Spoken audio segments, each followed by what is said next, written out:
覺得大部分嘅品牌都好好，佢哋對我哋都好有信任嘅，係啦。佢同埋喺開初嘅時候，佢哋都係可能因為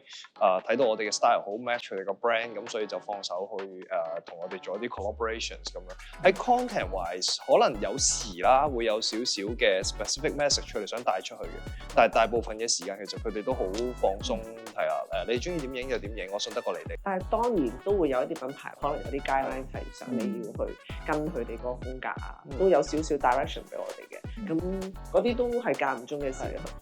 平時都係俾我哋自由發揮過。其實我覺得有好有唔好啦，有陣時又可以做翻自己想影嘅嘢。咁如果有陣時有 direction 又可以試下跟個 direction 去做啲平時未必自己做開嘅嘢咁。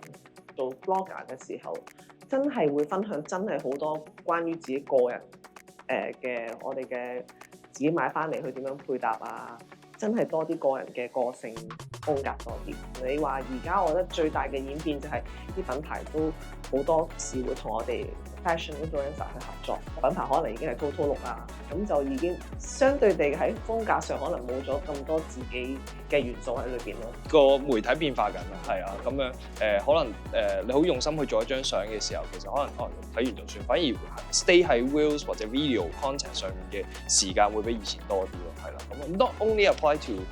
Gen Z， 我覺得係個 audience base 可能會再大啲，就要用呢一個方法去做。同埋除咗 reels 個分享都可以喺 story 度分享。其實 reach 嘅人都唔同，可能你 story 都 more 係你自己本身嘅 audience，咁 reels 就可能係 more 係一啲新啲嘅，可以吸納到啲新啲嘅 audience。反而我覺得喺剪接方面會做多啲